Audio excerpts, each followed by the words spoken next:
Hello आणि नमस्कार ॲग्रीकॉस. बरेच विद्यार्थी बऱ्याच दिवसांपासून या व्हिडिओची वाट पाहत होते. तेव्हा आपण 2023 नंतर बदललेल्या ॲग्री एम-पी-एस-सीच्या मुख्य परीक्षेच्या बाबतीत जो पॅटर्न आहे, जी परीक्षा पद्धती आहे, ही कशा पद्धतीने बदललेली आहे? पूर्व परीक्षेचा पॅटर्न काय असतो? मुख्य परीक्षेचा पॅटर्न काय असतो?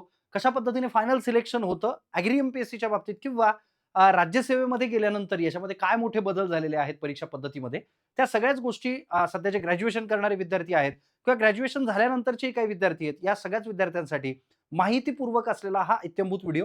त्यामुळे व्हिडिओ हा नक्की शेवटपर्यंत बघा. याच्यामध्ये तुम्हाला अत्यंत बारकावे मी या ठिकाणी सांगितलेले आहेत. सो बघूया आपण ॲग्री एम-पी-एस-सीचा असलेला नेमका एक्झाम पॅटर्न कसा असतो. सिलेबसच्या बाबतीत आपण एक सेपरेट पुन्हा व्हिडिओ बनवूयात. पण बऱ्याच विद्यार्थ्यांना सगळ्यात जास्त कन्फ्युजन जर कोणत्या गोष्टीमध्ये असेल, की सर नेमकं ॲग्री एम-पी-एस-सीची बदललेली परीक्षा पद्धती ही कशी आहे? काय आहे? या सगळ्या गोष्टींच्या बाबतीत. चला तर व्हिडिओला लगेचच सुरुवात करूयात. सगळ्यात पहिल्यांदा ॲग्री एम-पी-एस-सीच्या बाबतीत जे एक्झाम पॅटर्न आहे किंवा परीक्षा पद्धती आहे, ही कशा पद्धतीने झालेली आहे? 2026 मध्ये होणारी ॲग्री एम-पी-एस-सी ही परीक्षा कशा पद्धतीने कंडक्ट केल्या जाऊ शकते? याचा पॅटर्न नेमका कशा पद्धतीने असणार आहे? ह्या सगळ्या गोष्टी या व्हिडिओमध्ये बघूयात. तेव्हा सगळ्यात पहिल्यांदा आपण बघूयात, की सर ही परीक्षा पद्धती नेमकी कशी आहे? परीक्षा पद्धती बाबतीत सांगायचं झालं, तर राज्य शासन काय करणार आहे? सगळ्यात पहिलं तर एक कॉमन एंट्रन्स टेस्ट म्हणजे एक कॉमन परीक्षा सगळ्या जसं यू-पी-एस-सीमध्ये एक कॉमन एक्झामिनेशन होते आणि ज्याच्या बेसिसवरती वेगवेगळ्या पदांवरचं तुमचं म्हणजे पूर्व परीक्षा कॉमनच होते. तशाच पद्धतीने 2023 नंतर बदललेला जो ॲग्री एम-पी-एस-सीचा पॅटर्न आहे, त्याच्यामध्ये एक कॉमन राज्यसेवेची परीक्षा तुमची पूर्व परीक्षा घेतली जाणार आहे. मग ज्याच्यामध्ये कोणत्या-कोणत्या पदांसाठी तुम्ही तयारी करू शकता. म्हणजे काय, की एक उपजिल्हा अधिकारी म्हणजे डेप्युटी कलेक्टर सुद्धा तीच पूर्व परीक्षा देणार आहे आणि मंडळ कृषी अधिकारी होणारा व्यक्ती सुद्धा तीच पूर्व परीक्षा देणार आहे. म्हणजे नेमकं कसं सर? थोडासा अरे टप्पू के पापा, जरा आसान भाषा में कहिए की आप कहना क्या चाहते हो? सगळ्यात पहिल्यांदा आपल्या सगळ्यांसाठीच राज्यसेवा ही सगळ्याच विद्यार्थ्यांसाठी राज्यसेवेचा पूर्वचा पेपर हा कॉमन असणार आहे. राज्यसेवा पूर्वचा पेपर हा कॉमन असणार आहे. आणि त्याच्यानंतर राज्यसेवा पूर्वचा पेपर सगळ्या विद्यार्थ्यांनी दिला तरी सुद्धा मुख्य परीक्षेसाठी लागणारा पूर्वचा कट ऑफ आहे ना, म्हणजे मिनिमम मार्क्स ज्याला आपण म्हणतो. म्हणजे कमीत कमी एवढे मार्क तुम्हाला पडायला पाहिजे राज्यसेवा पूर्वमधून. अशा पद्धतीनं एक कट ऑफ जो आहे तो वेगवेगळा प्रत्येकासाठी लागेल. म्हणजे ॲग्री एम-पी-एस-सीची मेन्स एक्झामिनेशन वेगळी होईल.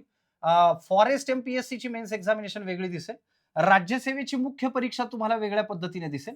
अशा वेगवेगळ्या मुख्य परीक्षा ह्या प्रत्येकाच्या वेगवेगळ्या झालेल्या तुम्हाला दिसतील. राज्यसेवा पूर्व परीक्षा खूप विविध पदांसाठी एकच असेल. मुख्य परीक्षा ही वेगवेगळी असेल आणि त्याच्यामुळे मुख्य परीक्षेसाठी लागणारा कट ऑफ हा प्रत्येकाचा वेगवेगळा असेल.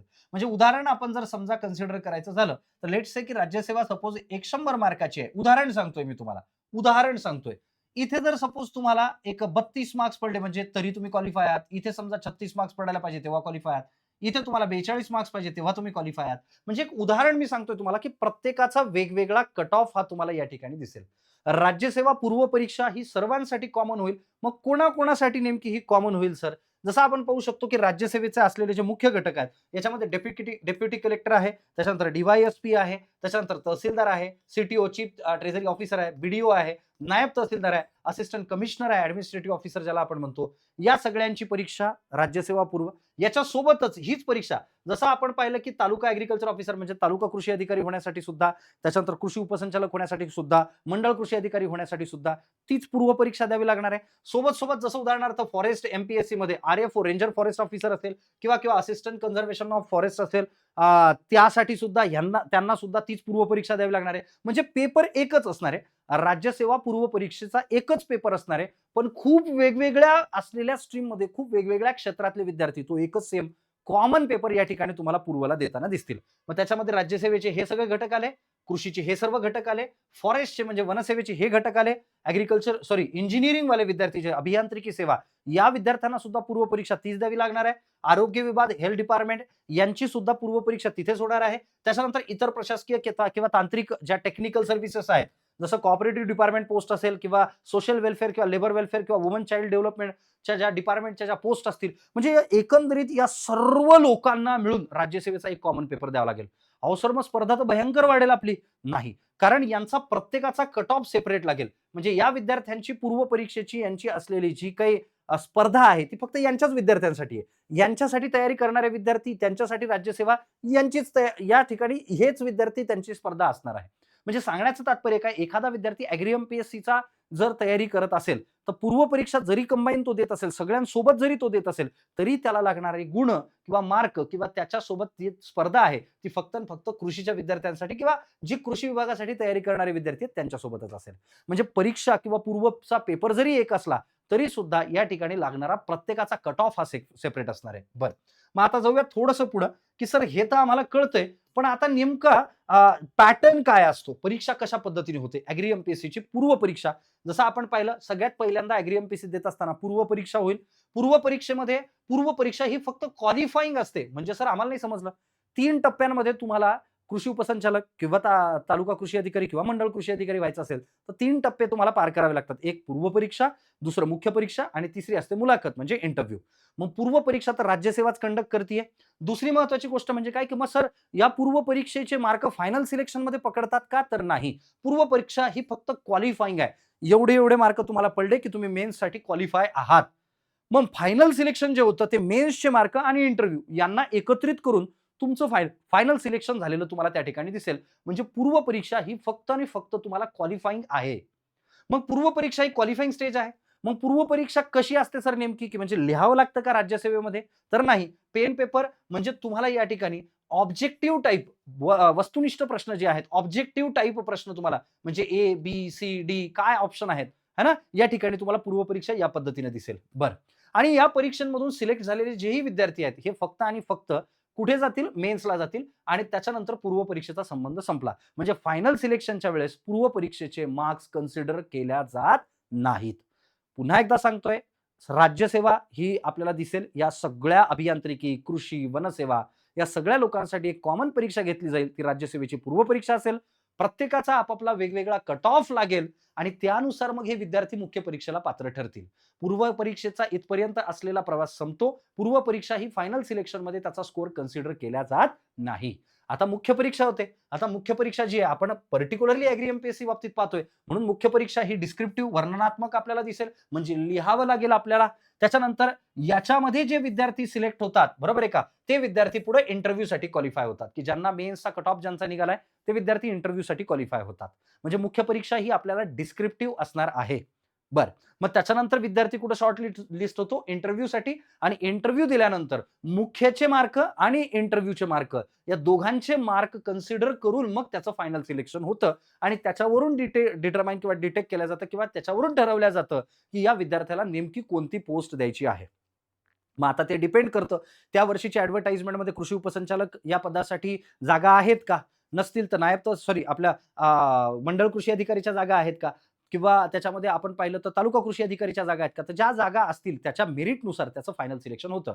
म्हणजे पूर्व परीक्षा ही फक्त क्वालिफाइंग आहे. मुख्य परीक्षेचा स्कोर आणि इंटरव्ह्यूचा स्कोर असा सगळा स्कोर मिळून फायनल सिलेक्शन हे होत असतं. बरं सर. मग नेमकं आता ह्या परीक्षांचं स्वरूप कसं आहे? एकदा पूर्व परीक्षेचंही स्वरूप थोडंसं आम्हाला सांगा ना? राज्यसेवा पूर्व परीक्षा यांचे 2 पेपर होतात. म्हणजे सकाळी 1 पेपर होतो आणि दुपारी 1 पेपर होतो असं आपण कन्सिडर करू. मग सकाळी जो पेपर होतो हा एक कंपल्सरी पेपर असतो. म्हणजे जो पेपर 1 आहे राज्यसेवा पूर्व परीक्षेबाबतीत पाहतोय आपण. पूर्व परीक्षा.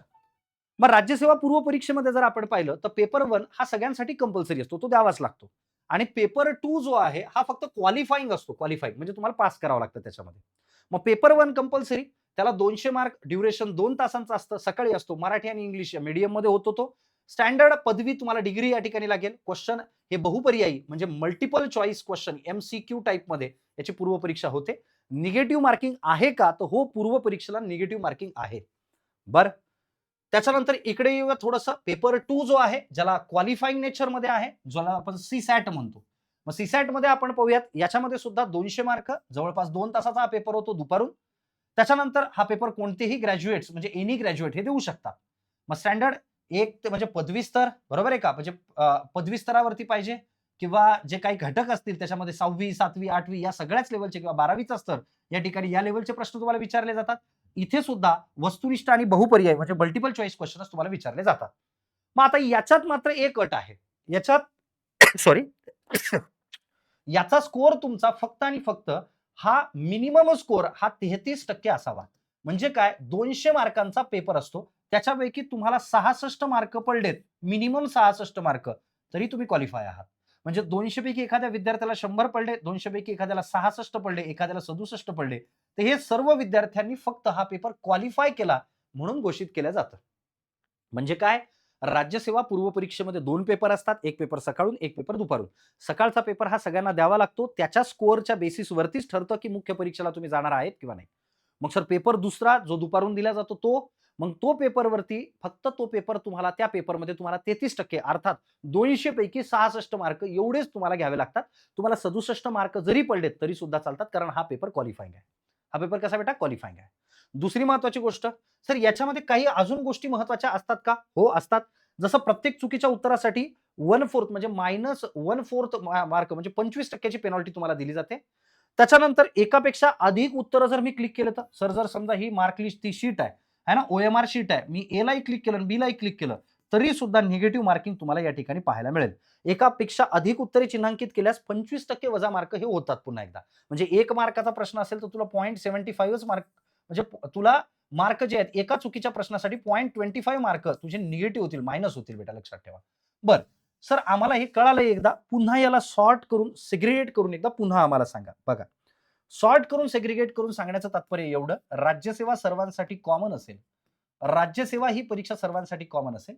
त्याच्यानंतर मुख्य परीक्षा प्रत्येकासाठी वेगवेगळी असेल. ॲग्री एम-पी-एस-सीची वेगळी होईल, फॉरेस्ट एम-पी-एस-सीची वेगळी होईल, इंजिनिअरिंगची वेगळी होईल. या सगळ्यांच्या मुख्य परीक्षा वेगवेगळ्या होतील.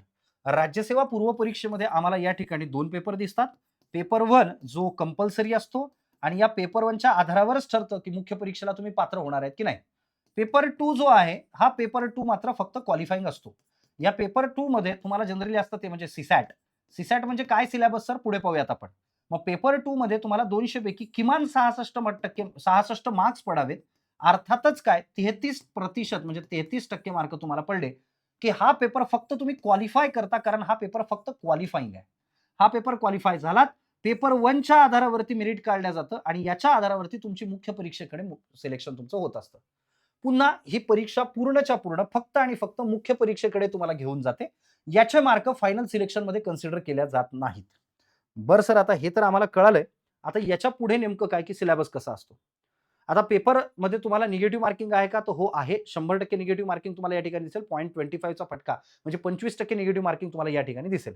आता जाऊयात आपण पुढं, की नेमका सर मग पूर्व परीक्षेला काय-काय सिलेबस असतो? थोडा एकदा सॉर्ट करून, सेग्रिगेट करून आम्हाला सांगा ना. पूर्व परीक्षेमध्ये पेपर 1 जो 200 गुणांचा आहे आणि जो कंपल्सरी आहे, ज्याच्या बेसिसवरतीच तुमचं मुख्य परीक्षेवरती सिलेक्शन होत असतं. त्याच्यामध्ये पहिल्यांदा आहे राज्य, राष्ट्रीय, आंतरराष्ट्रीय चालू घडामोडी. बरं. दुसरं भारताचा इतिहास, भारतातील राष्ट्रीय लेव्हलवरती झालेल्या सगळ्या चळवळी. त्याच्यानंतर त्याच्यात थोडं महाराष्ट्राचा भर जास्त असतो. भूगोल, भूगोलामध्ये येतं महाराष्ट्र, भारत, जगाचा प्राकृतिक, सामाजिक आणि आर्थिक भूगोल. सगळ्या पद्धतीने राज्यशास्त्र व प्रशासनात संविधान, राजकीय प्रणाली, पंचायती राज, नगर प्रशासन, सार्वजनिक धोरणं, हक्क विषयक प्रश्न हे इथे येतात. आर्थिक व सामाजिक विकासमध्ये शाश्वत विकास, दारिद्र्य, समुदाय, समावेशक, लोकशाही, सामाजिक क्षेत्रातील उपक्रम याच्या आधारावरती पुढे प्रश्न येतात. पर्यावरण परिस्थितिकी, जैवविविधता आणि हवामान बदल है ना, यामध्ये तुम्हाला याचे प्रश्न येतात आणि सर्वात शेवटी आहे सामान्य विज्ञान. म्हणजे पेपर 1 मध्ये तुम्हाला याच्यावरती 200 गुणांचा हा पेपर झालेला तुम्हाला या ठिकाणी दिसतो. पेपर 2 कडे येऊयात. पेपर 2 म्हणजे हा फक्त क्वालिफाय करायचा आहे आपल्याला, ज्याला सीसॅट म्हणतो आपण. याच्यात आकलन म्हणजे कॉम्प्रिहेन्शन, रीडिंग कॉम्प्रिहेन्शन ज्याला म्हणतो आपण ते येतं. संवाद कौशल्य याच्यावरती प्रश्न येतात. तर्कशुद्ध आणि विश्लेषणात्मक क्षमता याच्यावरती प्रश्न येतात. त्याच्यानंतर निर्णय क्षमता व समस्या निराकरण है ना, याच्यावर प्रश्न येतात. सर्वसाधारण मानसिक क्षमता, मेंटल एबिलिटी वरती प्रश्न येतात आणि काही क्वांटिटेटिव्ह ॲप्टिट्यूडचे म्हणजे गणिती, सांख्यिकी काही प्रश्न तुम्हाला या ठिकाणी दिसतात. त्याच्या सोबत याच्यामध्ये जर समजा तुम्ही पाहाल, तर याच्यामध्ये तुम्हाला थोडक्यात काय गणित बुद्धिमत्ता चाचणी, रीडिंग कॉम्प्रिहेन्शन याच्यासारखे प्रश्न तुम्हाला पेपर 2 मध्ये दिसतात. हा पेपर मी पुन्हा सांगतोय हा फक्त क्वालिफाईंग आहे. मेन्सला तुम्हाला मार्क्स याच्या मेन्सला जाण्यासाठी तुम्हाला या पेपरमध्ये, या सिलेबसवरती, या अभ्यासक्रमावरती भर देऊन तुम्हाला इथे जास्तीत जास्त मार्क घ्यावे लागतात. इथे फक्त तुम्हाला 200 पैकी 66 गुण किंवा 33% गुण दोन्ही 1:2 एवढंच तुम्हाला करावं लागतं. ठीक आहे सर, काही हरकत नाही. आता समजा आमचं मेन्सला क्वालिफिकेशन झालंच बुवा. मग आता मेन्सला क्वालिफाय झालो आम्ही. मेन्सला क्वालिफाय झाल्यानंतर पूर्वचा संबंध संपला. कारण पूर्व ही फक्त क्वालिफाईंग परीक्षा आहे. पूर्वचं काम आहे तुम्हाला मेन्समध्ये ढकलणं. बस दॅट्स इट. आता इथून खरा प्रवास पुढे चालू होतो. कारण तुमचं फायनल सिलेक्शन होत असताना मेन्सचे आणि इंटरव्ह्यूचे असे दोन्ही मार्क कॅल्क्युलेट करून तुमचं फायनल सिलेक्शन होत असतं. मग आता कसं सर? समजा मला ॲग्री एम-पी-एस-सी मेन्सची परीक्षा द्यायची. आता हे कसं होईल नेमकं? इथे सुद्धा तुम्हाला 2 पेपर पाहायला मिळतात. पेपर 1 आणि पेपर 2 ॲग्री एम-पी-एस-सी मेन्सचा पेपर 1 आणि पेपर 2 अशा पद्धतीने तुम्हाला पेपर पाहायला मिळतात. आता पेपर 1 नेमकं काय-काय असतं, पेपर 2 मध्ये नेमकं काय-काय असतं, सिलेबस आपण वेगळ्या पद्धतीने पाहूयात. पण पेपर 1 मध्ये जर समजा तुम्ही पाहाल, तर तुम्हाला दिसेल पेपर 1 3 तास तुम्हाला दिसेल, मार्क 200 आणि या ठिकाणी मात्र तुम्हाला डिस्क्रिप्टिव्ह असेल आणि डिस्क्रिप्टिव्हसाठी तुम्हाला भाषा जी वापरायची आहे ती आहे इंग्लिश. एवढं लक्षात ठेवा. डिस्क्रिप्टिव्हसाठी जी भाषा आपल्याला वापरायची आहे ती आहे इंग्रजी भाषा, हे लक्षात ठेवा. म्हणजे ॲग्रीकल्चरचा सिलेबस हा तुम्हाला ज्यावेळेस तुम्हाला लिहायचा आहे त्या ठिकाणी प्रश्न विचारले जातील. लिहायचा आहे त्यावेळेस तुम्हाला एवढं लक्षात येईल, की या ठिकाणी डिस्क्रिप्शन आहे म्हणजे लिहायचं आहे. आता याच्यामध्ये काही क्रायटेरिया त्यांनी घालून दिलेले आहेत. म्हणजे जे काही प्रश्न तुम्हाला देणार आहेत, पेपर 1 मध्ये देणार आहेत. समजा उदाहरणार्थ पहिल्या 6 पैकी 3 प्रश्न सोडवा, पहिल्या 6, 5 पैकी 3च प्रश्न सोडवा. असे विविध क्रायटेरिया त्यांनी घालून दिलेले आहेत. काय-काय ते सुद्धा आपण एकदा बघूयात. जसं उदाहरणार्थ तुम्ही पाहाल प्रश्न 1 ते 5 पैकी कोणतेही 4 प्रश्न सोडवायचे. 1 प्रश्न तुम्ही सोडू शकता. ठीक आहे. त्याच्यानंतर 6 आणि 7 पैकी 1 प्रश्न सोडवायचा आहे. 8, 9, 10 मधील सर्व प्रश्न सोडवायचे आहेत. प्रत्येक प्रश्नासाठी उपप्रश्न त्याचे गुण किती आहेत हे पण तिथं सांगितलं जाईल. शब्दांची मर्यादा असल्यास की 200 शब्दांमध्ये हे उत्तर लिहा, तर तेवढं आपल्याला पाळायचं आहे. आवश्यक संख्ये इतकीच उत्तरं तपासल्या जातील असं नाही, की मी सगळंच्या सगळंच लिहायला लागलो. जेवढं त्यांना वाटतं ते तेवढंच तपासणार. त्याच्यानंतर सर्व उपप्रश्नांची उत्तरं एकत्र लिहिली पाहिजेत. म्हणजे क्वेशन नंबर 5 बरोबर आहे का? त्यातला पहिला प्रश्न, दुसरा प्रश्न.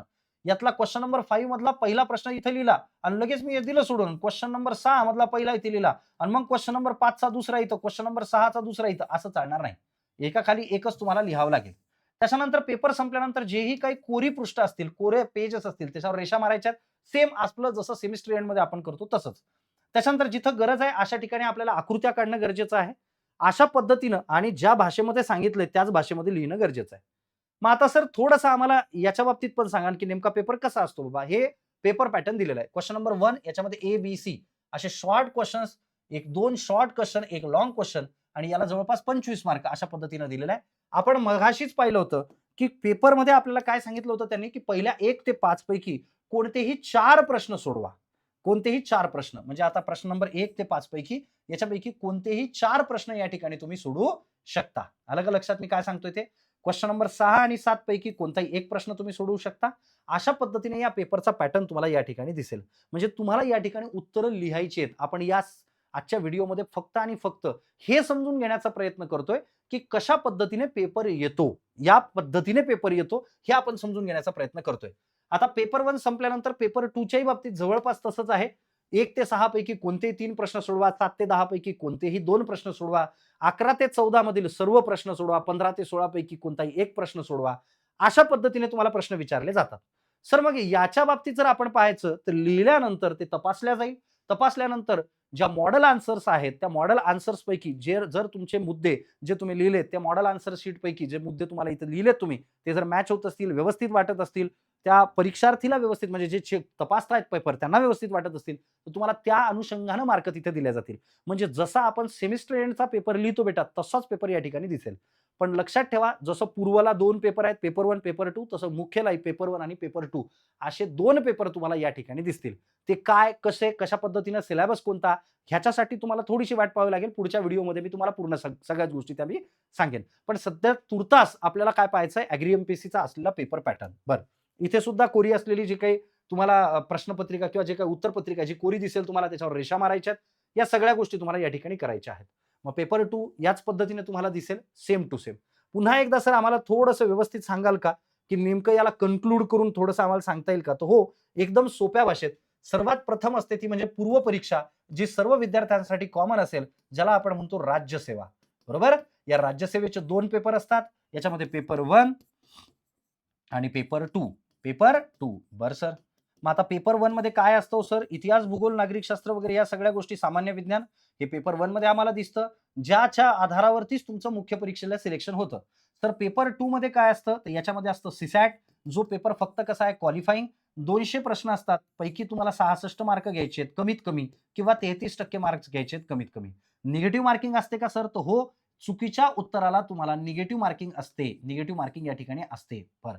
राज्यसेवा पूर्व परीक्षा झाल्यानंतर पूर्वचा निकाल लागतो. मुख्यला तुम्हाला एक कट ऑफ लागतो. त्याच्यानुसार वेगवेगळा कट ऑफ तुम्हाला लागलेला दिसतो. राज्यसेवा पूर्व परीक्षा देऊन एखादा विद्यार्थी डेप्युटी कलेक्टर सुद्धा होऊ शकतो. एखादा विद्यार्थी त्याच परीक्षेला देऊन एखादा विद्यार्थी तालुका कृषी अधिकारी सुद्धा होऊ शकतो. कारण या सगळ्या लोकांना एक कॉमन परीक्षा दिली जाते.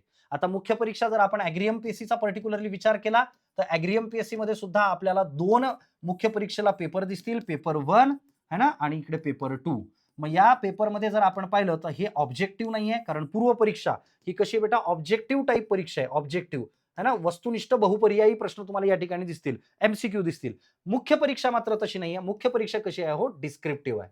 कशी आहे, डिस्क्रिप्टिव्ह तुम्हाला या ठिकाणी दिसेल. बरोबर, ओके. आणि ह्यामध्ये तुम्ही जर मार्क पडलेत, तुम्हाला तुम्ही क्वालिफाय झालात, मग त्याच्यानंतर होईल तुमचा इंटरव्ह्यू. ॲग्री एम-पी-एस-सी मेन्स म्हणजे मुख्य परीक्षा प्लस इंटरव्ह्यू या दोघांच्या आधारावरती होत असतं तुमचं फायनल सिलेक्शन. Final selection. तर हा आहे थोडक्यात पेपर पॅटर्न. हा आहे थोडक्यात पेपर पॅटर्न. ओके. आता पुढच्या व्हिडिओमध्ये आपण निश्चितपणे सिलेबस काय असतो, पूर्व परीक्षेचा थोडा विस्तृत सिलेबस, मुख्य परीक्षेचा थोडा विस्तृत सिलेबस याच्यावरची पुढच्या व्हिडिओमध्ये चर्चा करूयात, है ना. त्याच्यानंतर अजून एक स्ट्रॅटेजी की सर राज्यसेवा जर समजा आपल्याला करायची असेल, म्हणजे जर ॲग्री एम-पी-एस-सीच करायचं असेल, तर मग मी राज्यसेवा पण सोबत-सोबत का बरं करू नये? या सगळ्याच बाबतीत आपण पुढच्या व्हिडिओमध्ये नक्की पाहूयात. चॅनलला नवीन असाल तर सबस्क्राईब करायला विसरू नका आणि व्हिडिओ आवडल्यास नक्की लाईक करा. चालेल, भेटूया आपण पुढच्या व्हिडिओमध्ये. तोपर्यंत take care, bye bye, wish you all the best. Thank you so much.